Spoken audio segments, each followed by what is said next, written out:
Be sure to watch my TED Talk on londonreal.tv. This week on London Real, we have movement artist Ido Portal. So people think it's about handstands and, jumping on the rings and doing flips or whatever, when actually our work is way, way beyond that.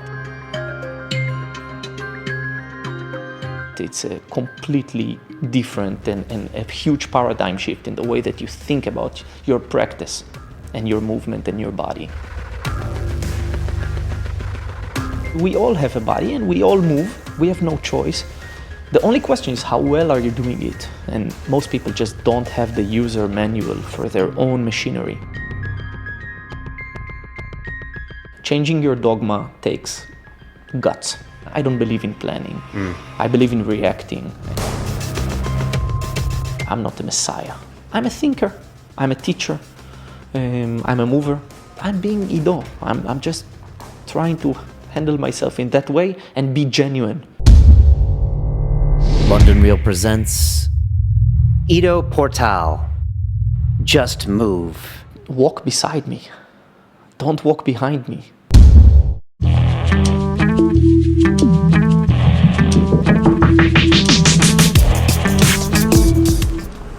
If you've never been to London in the summer, in like a heat wave scenario like we're having right now, it's pretty much madness. If you've ever been to Rio de Janeiro in the summer and got a feel for what it's like when the people are coming out, they're doing capoeira on the streets, well, it's kind of the same thing happening right now here in Britain. It's usually a reserved culture, but when it gets warm like this, man, it's all crazy. So I'm gonna walk you down here by St. Paul's Cathedral, which is a beautiful monument that made it through the bombing during World War II. And I'm gonna take you down Millennium Bridge and walk over the Thames. I thought it would be best to get you outside and show you a bit of this lovely city when I introduce you to a very unique guy. And his name is Ido Portal. And I heard a lot about Ido because the thing that travels before Ido is the cult of Ido. And we spoke about this a bit in the show. There are so many videos and interviews of Ido online that this idea of Ido kind of hits you before you meet the man himself. And some of his most viral videos are some of the movement that he's doing, some of the things that he perfected growing up in Haifa, Israel. And we see this man that has these incredible bodyweight maneuvers, kind of dance-type moves that definitely are capoeira inspired. But it's more than that. It's the way he speaks and it's the ethos that really draw people to him. And there's so many people that I've had on the show here that talk about movement and fitness, but no one really commands the type of respect and adulation that Ido does. And I was really curious to find out why. And I'm a bit of a skeptic. I get to meet lots of people for a living, and I get to see who's the real deal and who isn't. So I never knew who's going to show up in the studio. And Ido rolls up dressed in black and carrying what seemed like his earthly possessions on his back. And he was about to go for a 2-day seminar here in the UK, and then he was going to go to Spain, and then he was going to go to the next country. And I don't think he had any plans of stopping. And it reminded me of Kane in the series Kung Fu, traveling from village to village. And I asked Ido about a book or about any type of a multimedia way of spreading his message, and he just doesn't have any interest in that. And I think that speaks volumes about Ido and who the man he is. He told me that he sees a book that he would write as a static snapshot of the way he would have thought in the past. And there's a very poignant phrase that he says during the show, and he says, "Don't walk behind me, walk with me." And I think that Ido knows that you need more than a book for him to communicate the way that he feels about movement. And he says when people come to his 2-day seminars, he says sometimes they cry or get really emotional because he says it's not really about the muscle ups on the rings. It's not really about the handstands. It's not really about the animal crawls.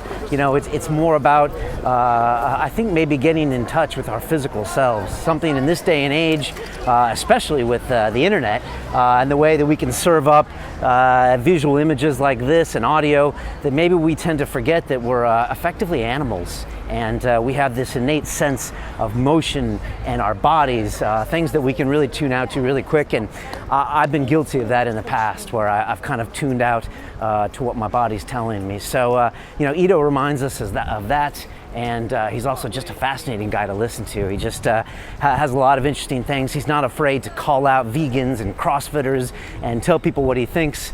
And you're going to hear all of that on this show. And I was really quite moved by Ido. And when I get to actually spend time with people, I just get the feeling that he really wants to spread his message in the most organic way possible, and the most genuine way possible. And so anything we can do to facilitate that, I feel good about. So I hope you're watching this video, and if it moves you, please share it with your friends and let people get to meet this fantastic man. I feel really bad that I missed his seminar here in the UK, and I would love to start doing more movement myself. And I'm actually now kind of obsessed with my own bar muscle up this year, so that I'm doing a lot of body weight training myself, and I'm really enjoying it. Sometimes you can kind of forget why you're training. You can forget why you're lifting weights, and it's nice to get back to the basics and find out how to move and why we really just all need to move. So there's a bit of my thoughts on Ido, and what a kind of incredible guy he is. So I hope you enjoy the video. Like I said, share it with your peeps, if you're feeling him. We are walking out on the Millennium Bridge, yes, built at the Millennium, and you can see part of London's beautiful skyline behind me. You've got the Shard of Glass, the big tall one, and you've got the Tower Bridge there back in the distance, and behind me you've got the Tate Modern Museum, and what a fabulously beautiful day in London. Oh, you got to check this out. We actually have a beach here in London that you would never know about. Check out these homies down there. They think it's a beach. So, more power to them. That's great. You can actually go down there and pick up old ceramic pipes from like the 1800s. And my aunt comes to town and does that all the time. So, yeah, you got to get to the city when the summer's on. I just wanted to give a shout out to our new partners, and those are the guys at Monkey Nutrition. These guys have a new way of looking at supplements for athletes, and it's something that I'm training 5-6 days a week these days, and I do think you need supplements that are the best of their kinds and delivered in an intelligent way. And gone are the old days where we would buy a gallon of protein powder and try to dose ourselves with all of this garbage protein. Now is the day when you got to think a bit more, and you got to put what's in your body that's intelligent and the stuff that can absorb in your system the best. And that's where these guys come in. They're a startup, and they're really dedicated to basically a whole ethos of eating clean and getting the proper nutrition in you and just doing it smart. And they're all about learning. They're all about interacting with the community. So I'm big fans of them. Please go check them out. You can click on the link here, go to monkeynutrition.com. I've started to have their Primal 26 whey protein isolate, which I quite like. The vanilla is my favorite flavor, and I'm popping that probably 3 times a week after my pull-up workouts and dips and kind of my upper body I've been doing for my Muscle Up 2014, which I will post on video when that happens. So big shout out to those guys. Check them out. They're in the USA as well. So I'm just kind of taking in this summer day. We only get about 10 of them here in London where you actually need AC. So I'm kind of drinking it in, and it's interesting. Another one of my guests this week was Steve Maxwell, and he's one of the personal trainers of Joe Rogan, the first guy to teach kettlebells in the United States. He's 61 years old, and he was actually staying right over here by the Tate Modern this week, and so he's coming up. Fascinating to hear a guy who was hanging out with the Gracie family, as in Hickson, Hoist, Hoyler, and Horian, back in '89, before the UFC. He was one of the first Americans to receive a black belt from Helson Gracie, and he's kind of been there and done that. Black belt in jiu-jitsu himself, big into training and the intelligent way to train in all sorts of ways. So we've got him coming up, and we've also got Peter Joseph, who formed the Zeitgeist movement back in 2007.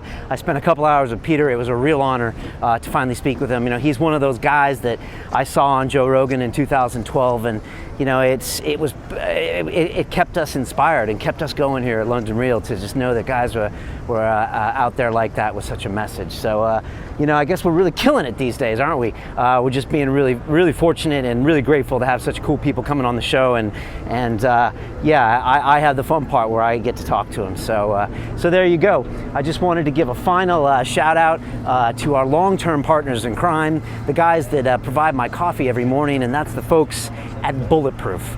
Yes, they are a kind of a biohacking company that looks at what you put in your body and making sure it's the best stuff. And they have a coffee that's free of molds and toxins. And I combine it with some grass-fed butter and some brain octane oil, which is like the best of the MCT oil. And it's how I start my day. I love these guys, big fans of what they do. Dave Asprey is the man. He's got a fantastic podcast that you can check out. He interviewed me on it, but they've got fantastic guests, including Ariana Huffington, Tim Ferriss. Man, I could go on and on. They've got like 130 shows. They do 2 a week and just cranking out awesome content. And you can go to bulletproofexec.com. They got free information on their blogs, sleep hacking tips. Don't get me started. So, you know, what can I say? I'm rolling with all sorts of strong people like Ido Portal and Monkey Nutrition and Bulletproof and Steve Maxwell. So it's all good here. And there you go. If you want to send me a message, please do. It's Brian at londonreal.tv. You know, it looks like we got tons of guests, but you know, I'm always looking for more. So if you know someone coming through and want to contact them for me, I would totally appreciate it. Yeah, best thing you can do for us is tweet this out, Facebook to your friends, subscribe here on YouTube, leave a comment, because you know this movement's really all viral, and that's all there is to it, man. Either people love it or they don't. So now I'm going to leave you on a stunningly sunny day here in London. I feel like I work for the tourism board. Definitely come check it a visit. And now I'm going to leave you with a fantastic man. Sit back and relax, or maybe get down into a squat and listen to Mr. Ido Portal. Let's do it. All right, let's do this. This is London Real. I am Brian Rose. My guest today is Mr. Ido Portal, who is a movement artist and teacher from Haifa, Israel, who grew up studying martial arts and at the age of 15 began studying capoeira, which if you're not familiar with capoeira, it's an Afro-Brazilian martial art dance. It's kind of hard to describe exactly what it is. When I saw some of your videos on YouTube, I recognized it kind of immediately. I was in Rio de Janeiro about 10 years ago, and I was next to a McDonald's outside of Ipanema, and a capoeira movement broke out in front of me, and there were like 7-year-old kids and 50-year-old grandmas, and they were doing backflips on the concrete in front of me, and someone was playing music, and I've never seen anything like this. And I think if there was ever an expression of movement for just the sake of movement, that was probably it. I'd never really seen anything like that before. So I'll ask you more about capoeira. But after capoeira, you studied gymnastics, yoga, dance, circus arts, martial arts, in your pursuit of what you call a movement culture, which I believe represents a paradigm shift in physicality. I think you're trying to move us away from things like fitness, which you see as a culprit, and I think you're trying to move us away from the separation that we have between health, aesthetics, performance, art, as in I might see a runner or a bodybuilder or a fighter or a dancer, but I think you're trying to tell us they're all movement people. So you have a worldwide following. You're here in the UK to teach this weekend for 2 days. You've got countless videos on YouTube showing your movement and describing your philosophy, which I think is as important as your movement. Maybe your philosophy is more important than your movement. Ido, welcome to London Real. Thank you. Thanks for having me. That was quite a long-winded introduction, right? You're probably wondering when I was going to stop. You know, I was thinking back to that capoeira moment today. I was down in Rio to train some Brazilian jiu-jitsu, and I just remember that happening in front of me, and I don't even think I understood what they were doing, because it wasn't really a performance, it wasn't a workout, it wasn't a fight, it was just these people kind of being happy and moving. And I don't know, I just remember that. I was wondering, what struck you about capoeira when you were 15 that kind of made you go that way? Probably what struck me was the fancy stuff and not what it really is, which is first and foremost a social interaction. Right. Movement, corporal dialogue, movement conversation. It's a tactical game. It can take on a full-on fight. Right. Moments, and it can be also like more showy or take on different expressions. But it always happens in a context of a culture, society happening around it. And what got me into it is not what got me to stay there. It's two different things, but it was the movement that got me in there, the fancy movement first, and then I stayed because of not the fancy movements and the more intricate, the more interesting, the cultural aspect. Okay. You're from Haifa, Israel.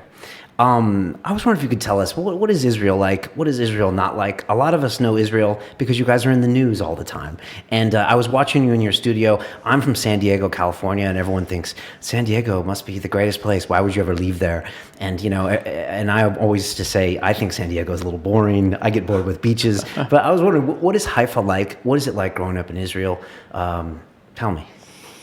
Well, Israel is very different from, I think, from the outside point of view. The media kind of, taking certain aspects and enhancing, not always in a way that correlates with actual statistical occurrences or happening.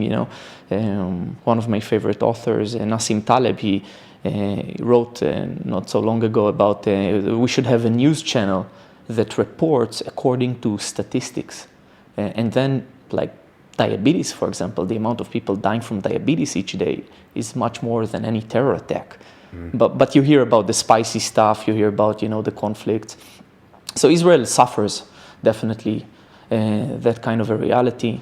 I grew up in a beach town, Mediterranean weather, or around similar to San Diego, 300 days of sun.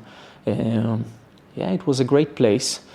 And it was also peppered with a more complex reality of terror attacks in the 90s and the Gulf War, 91. I was still a kid, and remember that, gas masks, rooms. Right.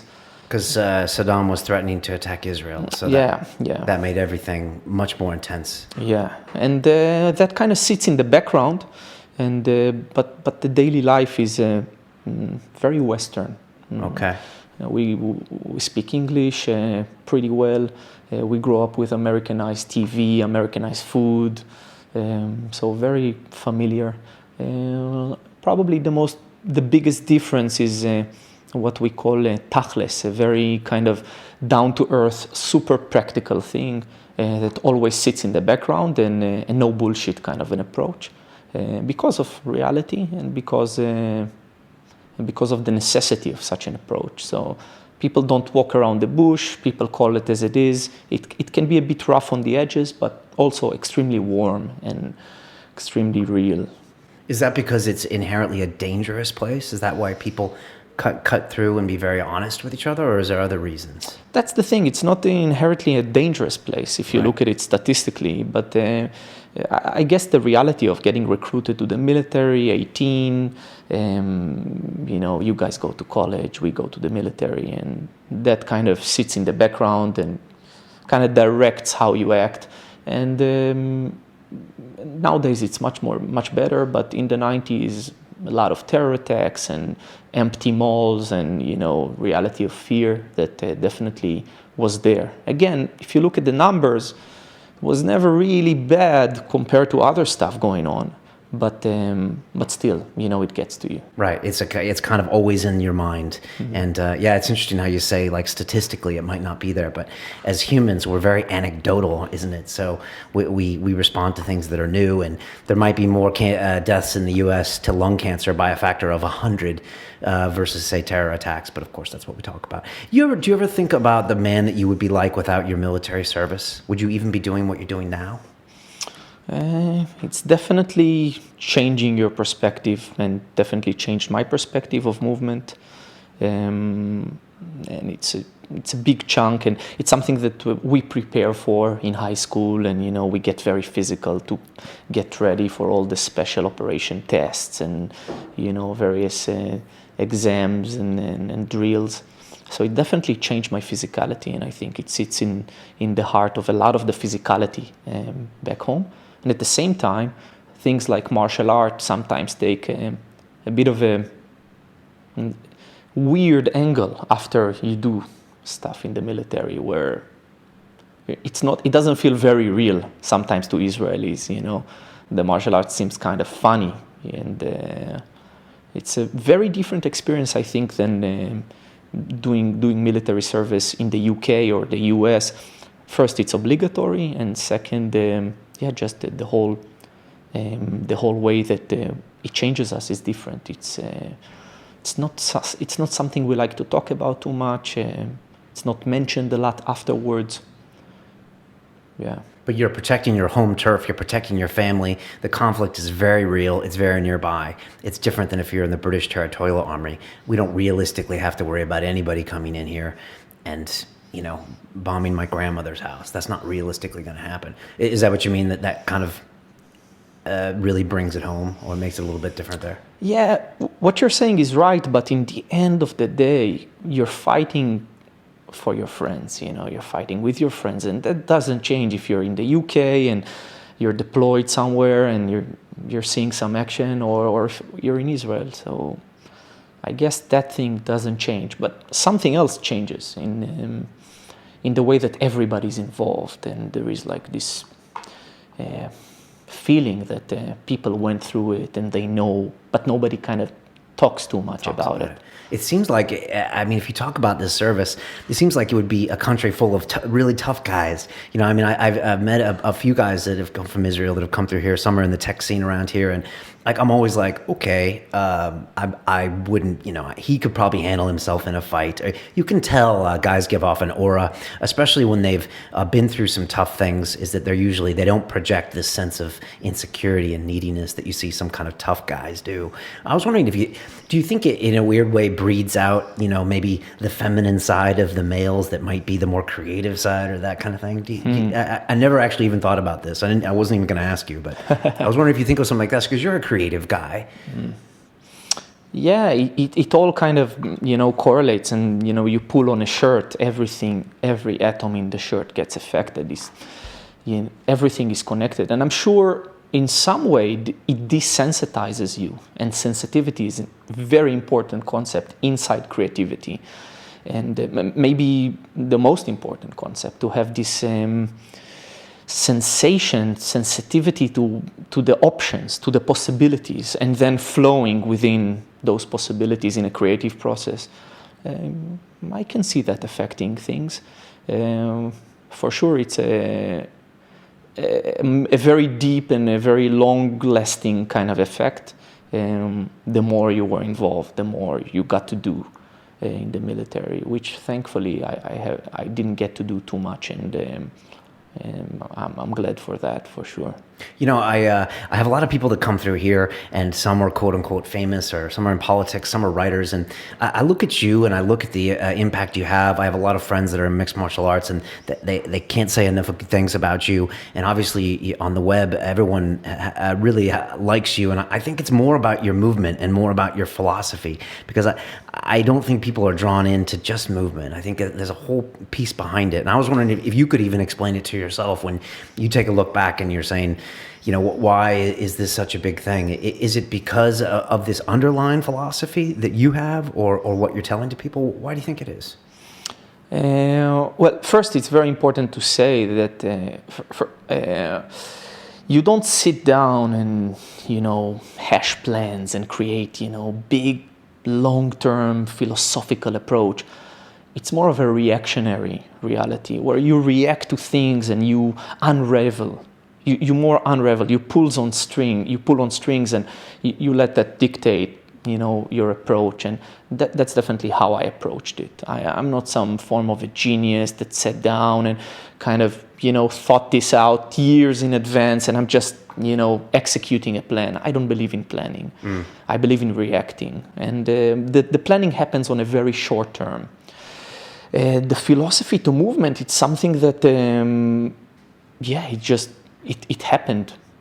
It happens, like Bruce Lee said, I don't hit, it hits, it happened to me. It hits all by itself, that's what he said, yeah, right? Famous line from Enter the Dragon. Yeah, right? And I think the best stuff is like that. And many times we don't let things happen because of planning, controlling. Right. So I was just moving. I was just, doing martial arts, and then I got into capoeira, which was a lot more movement, basically.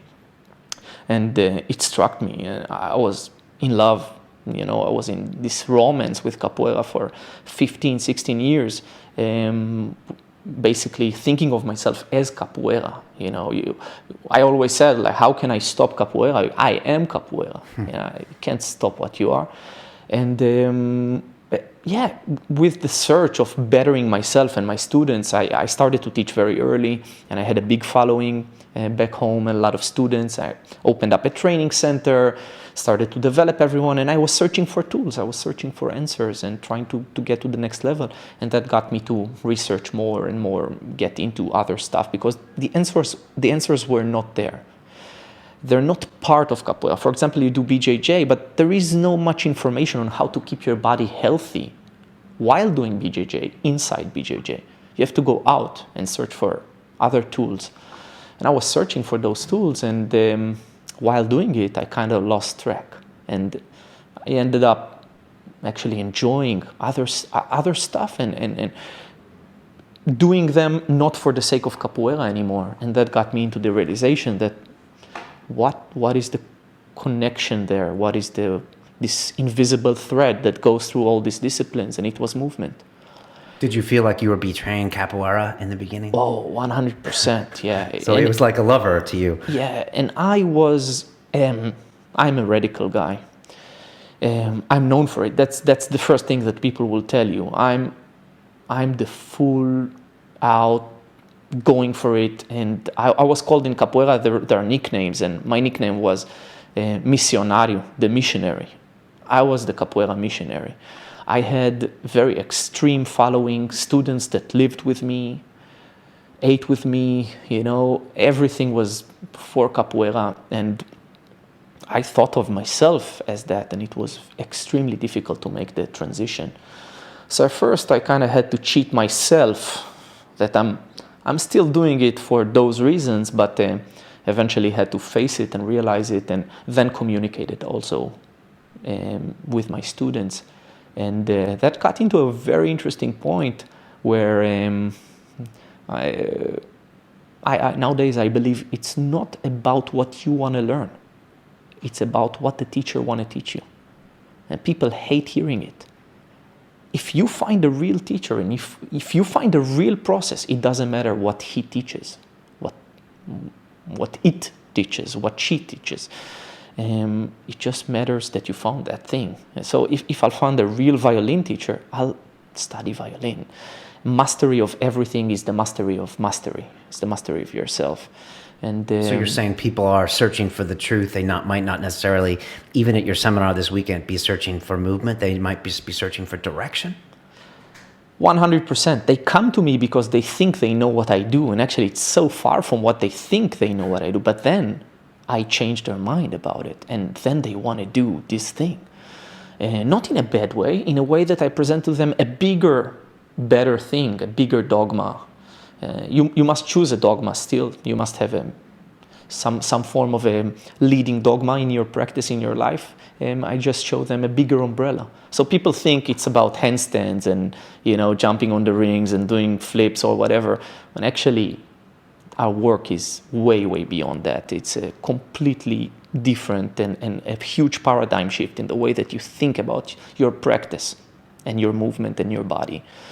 And that is sometimes hard to deal with because you meet your demons when you meet that. And sometimes you have this reaction, no, that's not what I came to learn. Yeah. But mostly, interesting enough, when you're doing a good job, people accept it. And it's a life-changing moment. In many of our workshops, in the end of this weekend, just 2 days, people burst out crying, people change future plans, people write me letters, hand me letters in the end of the workshop.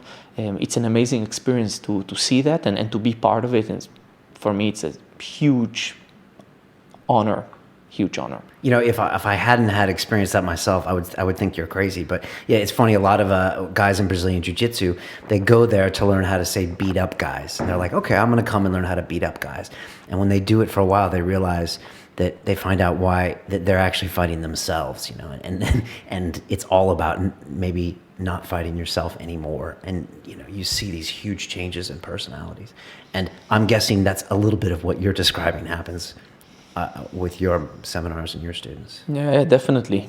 Sometimes reality forces you into that corner because you came to do one thing and maybe you've done it. And when you've done it, it's a bad day. Because then it's over. It's over. And then you can make the obvious choice, next challenge.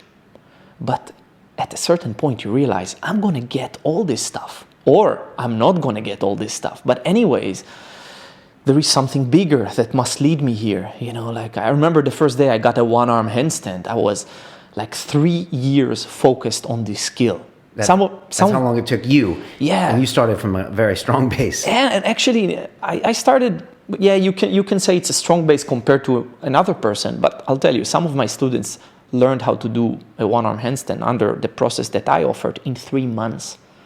It took me 3 years, and I did it myself. I taught myself. I had very little communication with people who could do it, and I had to kind of create a process for myself. The day I got it was a weird day.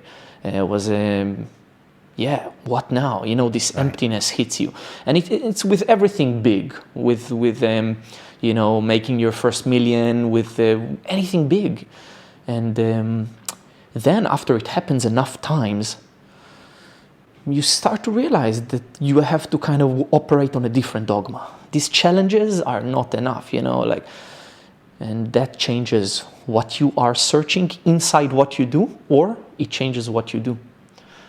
So for example, BJJ might not be enough at a certain point, or you would make the transition and find within your practice in BJJ what you need, a bigger thing, a bigger dogma.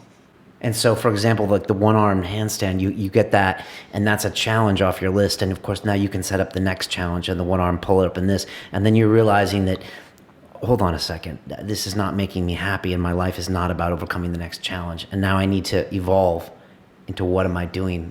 Whether that's not even teaching or learning about yourself. And it can be hard. Like you said, you're probably looking at yourself, what do I do now? It's a very common thing to realize, you know, as they say, the laundry after the ecstasy. It's a very famous book. Okay. You still have to do the laundry, you know, you got into the ecstasy. Right. Wake up the next day. So in a way, you still form challenges and operate according to them. It doesn't stop you from doing that, but you do it from a different perspective.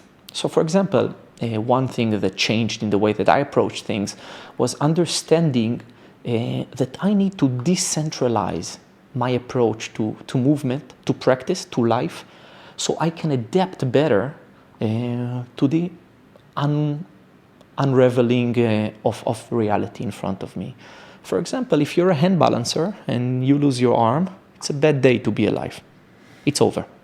And you're not ready because you centralized all of your efforts in one area, and now it's over. But if you are working with a very big spectrum, then you're able to adapt and react better. And you're able to form challenges and react to them much better. So in a way, I still go after skills and I still go after qualities, but I do it with also a kind of a diffused mind a bit at times, in a good way, not in a bad way. Not to be too invested in each one of these pieces. Yeah. Okay. Yes. And I'm sure the other side of it, not to make it look all very, you know, utopian, is you might be pursuing with less fire and with less intensity, but that's fine because there is a war to win and not a battle to win. And I think it comes with age, with experience, and with understanding. And I'm a big coward, you know. I'm very afraid, and that keeps me very safe. Like I'm preparing for the future. I'm not slamming myself into the wall and realizing it too late. I was always very careful and always very calculated, and I'm glad in that regard that I was able to prepare myself for the road to come.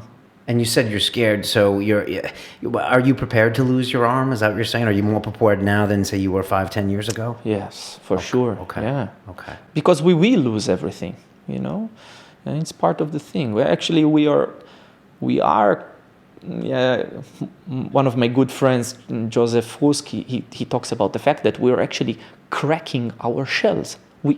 To release ourselves, we basically age. We crack our physicality so something can come out and something can happen. And you can look at it metaphorically, esoterically, it doesn't matter, but it is a process where you basically discover who you are, whether you want it or not. Mastery will come to you with age in a way. Right. And you're going to discover these things as your end comes closer and closer. You must almost submit to the aging process, and there isn't much choice because you're faced with a new reality every day, aren't you? And so you have to adapt in some way. And I know you're a big proponent of saying there are cons with every, pros with every cons. And if you focus on one thing, you are by definition going to make sacrifices in another piece, which is an interesting idea. And I want to get to that. For people that don't know about your practices, can you tell me about, on a base level, what is your concept of self-dominance and what, for example, you're going to be doing for the next 2 days? If I showed up tomorrow morning in Northampton at your seminar, what will it look like in there? Mm-hmm. All right, so that's the $1 million question. Okay. Yeah, because Does everyone ask you this? Yeah, okay. Yeah, for sure. Nobody, from the outside, it's very hard to understand what we're doing. So what we are actually doing is we're showing only the outer shells of our practice, and because the inner stuff, the inner shells, are not well presented in a media setting, nor in a book, and they can only be experienced on a very personal level. But let's say really discuss it honestly, and I'll try to get across a little bit of what we do. When a person comes to us, we start by developing kind of a core practice, and that core practice changes. There is no one core, but by individualizing the kind of core perspective, we might develop some basic strength. We might kind of invest some time in protecting joints and articulations. We will develop some basic mobility, and then we will start to feed more and more movement nutrition, which is a phrase that I coined a few years ago. But basically, I look at movement as food, and the necessity to chew up on stuff and develop your teeth and your digestive tract, as opposed to kind of the liquid nutrition that we get more commonly these days in movement practice. So we start to take all of these abilities and skills, and we start to develop an intelligent mover, someone who can deal with ever-changing environments. And it means learning new stuff constantly, never being master of anything. I've never mastered anything. I'm not a master, although this title has been put on me. I don't like it, and I don't believe in the word, in a way. Then using what you have. And these core elements are usually kind of developing a basic control, upper body strength, lower body strength, the ability to do some basic human skills like squat and transition from lying down to standing up, and sprint and hang. And then going into the real fun stuff. Once that is addressed, and then you can really explore, and it's an endless thing. So, for example, one day I'll wake up and I'll do a martial art practice, or boxing, or I'll go to BJJ class and work there. The next session I'll go take a contemporary dance improvisation class. The next I will do a strength session to make sure all these basic skills are there. Then I'll go rock climbing. Then I just keep on, and that's the big part of what you do when you're already on the intermediate, higher levels.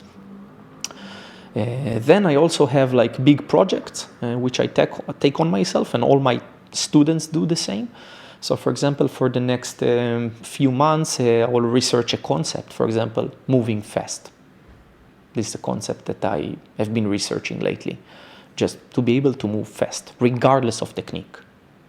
Not sprinting fast, I mean moving fast, moving your hand fast, moving your legs fast.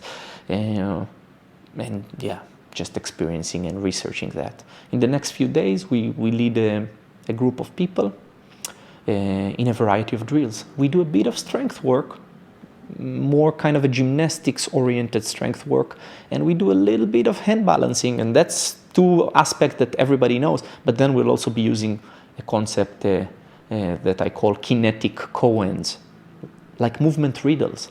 And we'll throw people into movement riddles and ask them to solve those riddles and teach them how to deal with those riddles. And then we'll also be doing some locomotive patterns, which is a whole language I developed from my background, how to locomote and move across the floor in a very interesting way. And then we'll be doing some hanging work, which is pretty rare. Everybody's doing pulling, but only kind of rock climbers and a little bit gymnasts are doing hanging work, which is a really cool stuff and fun stuff. So those are some examples. Okay, so if I stuck a GoPro in the corner, these are the movements I would be seeing.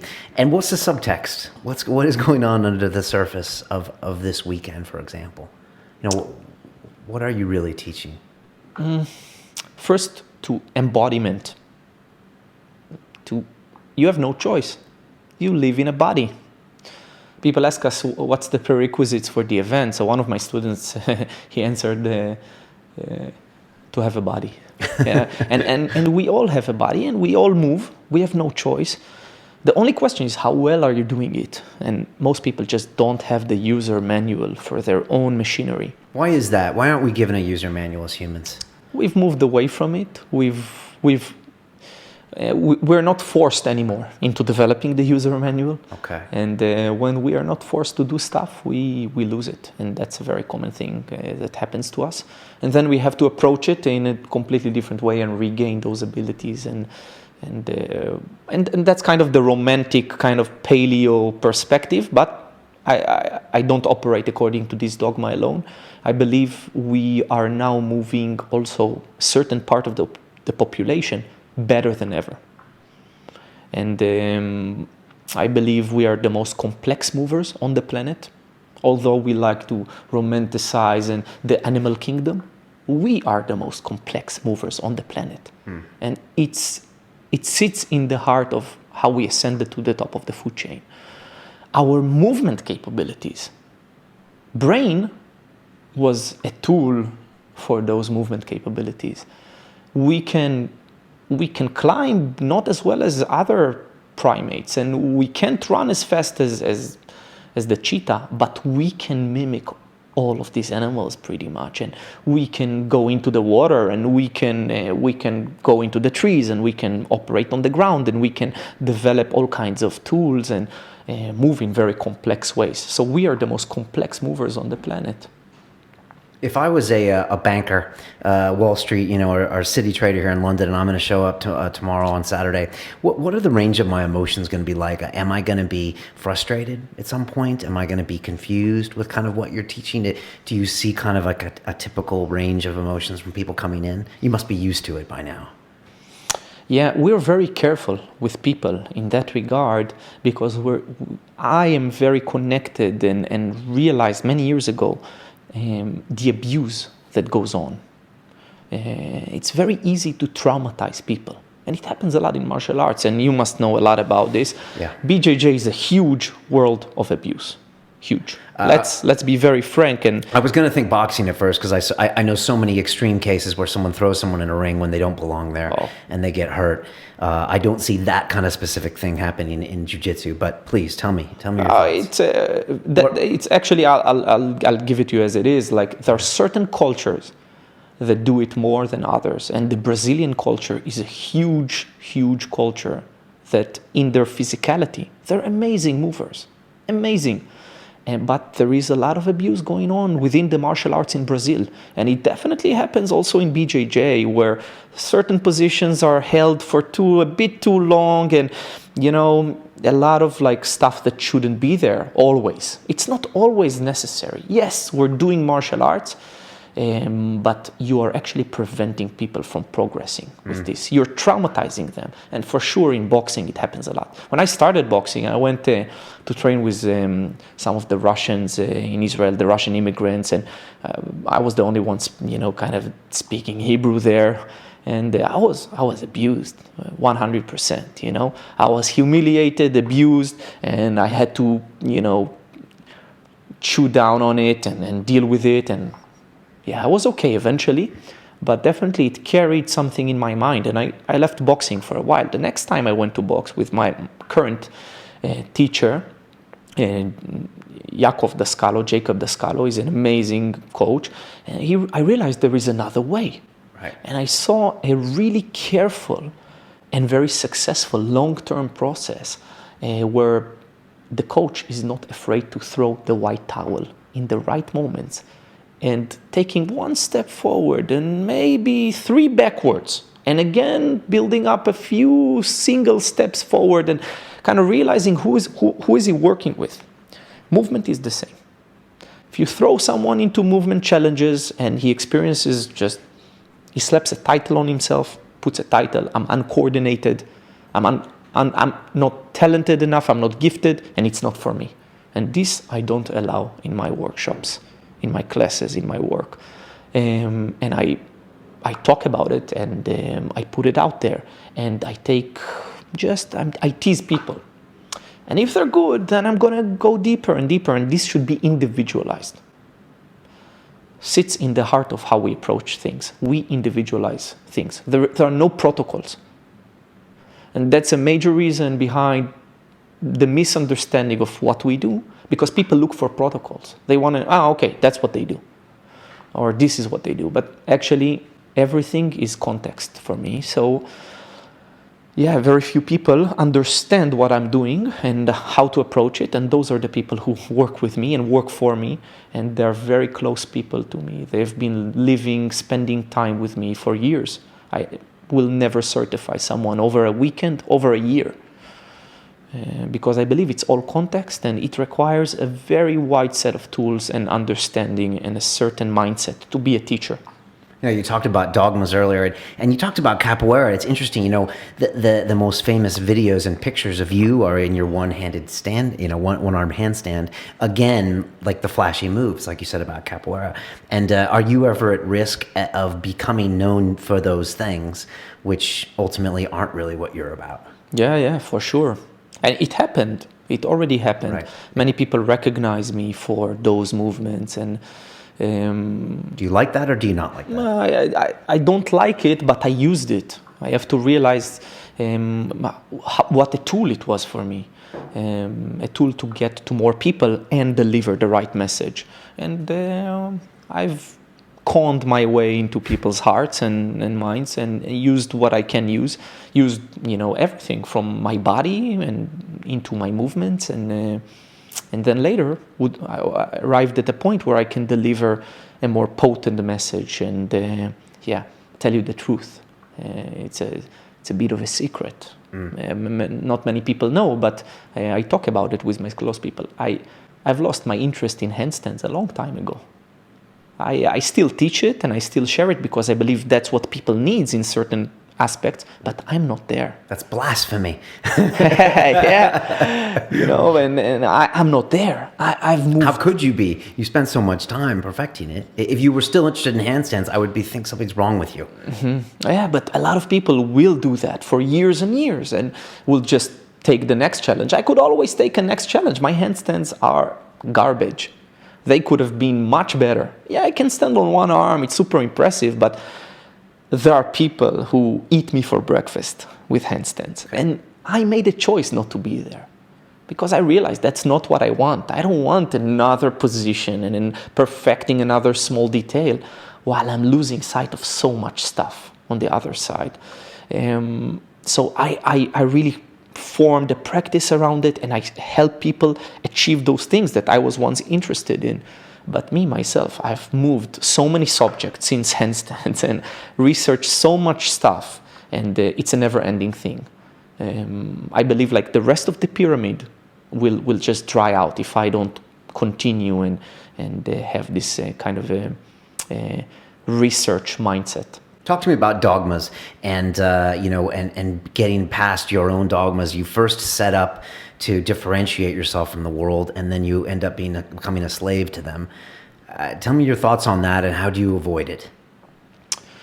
All right. So first, in my eyes, you must choose a dogma. There has to be a leading thing in your life, that dictates the methods, that dictates the goals. But people confuse these three things very often. And for example, they will set up goals that have no relationship with the dogma. They're related to the methods. Then they will fail achieving the goals because the dogma is not connected to these goals and the methods are not producing the right results. And then they will change the methods instead of realizing maybe they should change the goals or change the dogma. It's very difficult to do. Changing your dogma takes guts. It takes bravery. It takes courage because you live for long periods of time with ideas of who you are, and then you realize that's not who I am, and it's can be a very dark moment. What's an example of one of your dogmas, or what was an original dogma? Capoeira, for example. Okay. I'm a capoeira guy. That's my dogma. That's my thing, you know. Right. And then your goals and methods would be what? Then I was like, one of my goals was to move really well. And I realized, like, I don't want to just move capoeira really well. I want to move really well. But then the methods that I used didn't produce the results because I kept on holding to the capoeira dogma, trying to kind of bring all these tools of movement, these methods of movement into the capoeira context. And if they didn't match the capoeira context, then I wouldn't use them because I'm the dogmatic capoeira guy. And that was a huge dogma for me. Another dogma is, it can go very deep. I'm Israeli. I live in Israel. I'm very, patriotic, etc. Another dogma might be, I need a relationship. Like it's a must. Everybody must live, in a relationship, and etc. It's always there. And then at a certain point, you realize, who's the master? I'm not the master. I coined the dogma years ago. It became my master. And now I'm behind the dogma instead of the dogma being a servant to me. And still, to replace that dogma, you must have a new dogma. Right. So eventually, you kind of are very careful in the way that you form your dogmas. And I was very careful. So after 15, 16 years in capoeira, I didn't make the next mistake of being an acrobat, being, a dancer.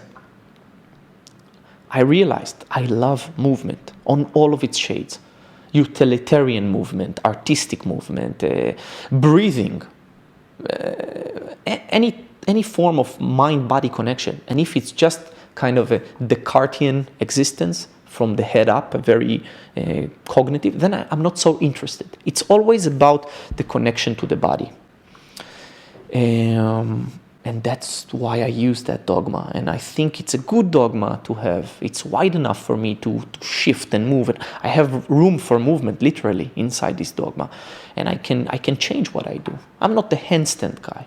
I'm not the gymnastics guy. I was never a gymnast. Right. I use whatever works for my movement dogma. So the tools, the methods are borrowed from a lot of these isolated aspects. But my dogma is bigger. You're here this weekend and you're going to teach, 80, 100 people at your seminar. And it sounds like you will continue to do this. You're walking the earth like Cain and teaching people all of these things. How far is the human race now behind where they should be when it comes to movement? I know you've said that the fitness industry never impressed you in the past. You said it's a limited world with many problems, a polluted world. How bad are we off right now as humans with the fitness industry, and where do you come in?